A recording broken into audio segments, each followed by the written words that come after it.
قهرمانکی بازدانه داستا ایرانی دا میدالیا زیر به دست خستیه. اف آرام جهان فضایه. خلک گنده هولستانه لنافچه مرگورا اورمیه. وی ماسترا فیزیولوژی به دست خستیه جب بجاردین هری دیار دا آستا خوندکارین ایرانی دا بویه. بگوتناوی برای تیم فوتبال یا شارداریا اورمیه دا دلیست. لی بسادا ما هندک تعصب و جداهی نتوی دست جوه تیم فوتبالی جی برده ده. هزا خواد خواره که دنیا ورزش دا و دست به بازدان آنگ و گورپان و میدان دیگه. سالونا تمرین و درفتین بیجی اف چند بلوک و اف دشته. حالا مثلا از انسانه که کاملا درآمده که حالا بجن خانواده کارگره جیبجه نابیته. من از مجبورم ایره هم آریان بکنم، هم شول کنم، هم تمرین بکنم، هم درسی بخونم. متاسفانه مشکلات زوره. وقتی دخویا به درفتی جوی رابوی هز لدریا که دده لدریو نه وکرن دچه دریا که دن دده.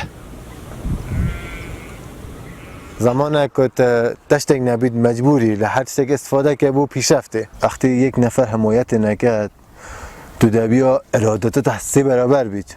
چون بعضی موقع جوانیت معنا تا نگهش نجیه که دادی خلاص. نه به هنده جرا به بدترین شرایط ممکن تتشه بیا قهرمان.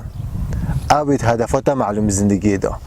زمانه که تا هدفک معلوم کرد چه جار چه کس نشیش هدفیل تا بگیرید. او به هستاتی که شاین جیانه درون آلوس و پیشه خواه به هفره هواهنگ دکه.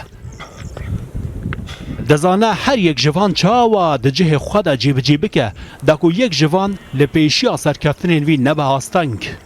بعضی موقع هن مشکلات بوده زورتین تو جیه که دبیا انتخاب که آرامش بیده تا حالا درستم چه امکانات نیه ولی ایره آرامش که دتا انسانه که مروچ جل هدفه خودی رو نابید و هنده مثلا طبیعتا و هنده جوان آرامش بخشه.